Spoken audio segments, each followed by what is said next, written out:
ছোট পর্দার জনপ্রিয় মুখ এখন বড় পর্দার নতুন চমক, সাবিলা নূর।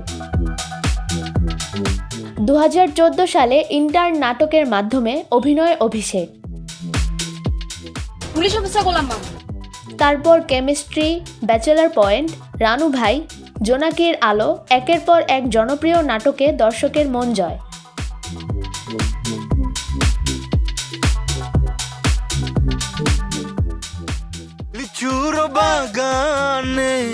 গেল ঈদে মুক্তি পাওয়া তাণ্ডব দিয়ে বড় পর্দায় অভিষেক হয় সাবিলার, আর প্রথম সিনেমাতেই বাজিমাত।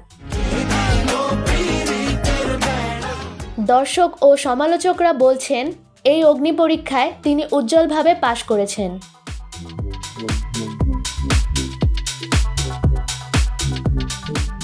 তবে তাণ্ডবের পর যেন হঠাৎ করে আড়ালে চলে গেলেন তিনি।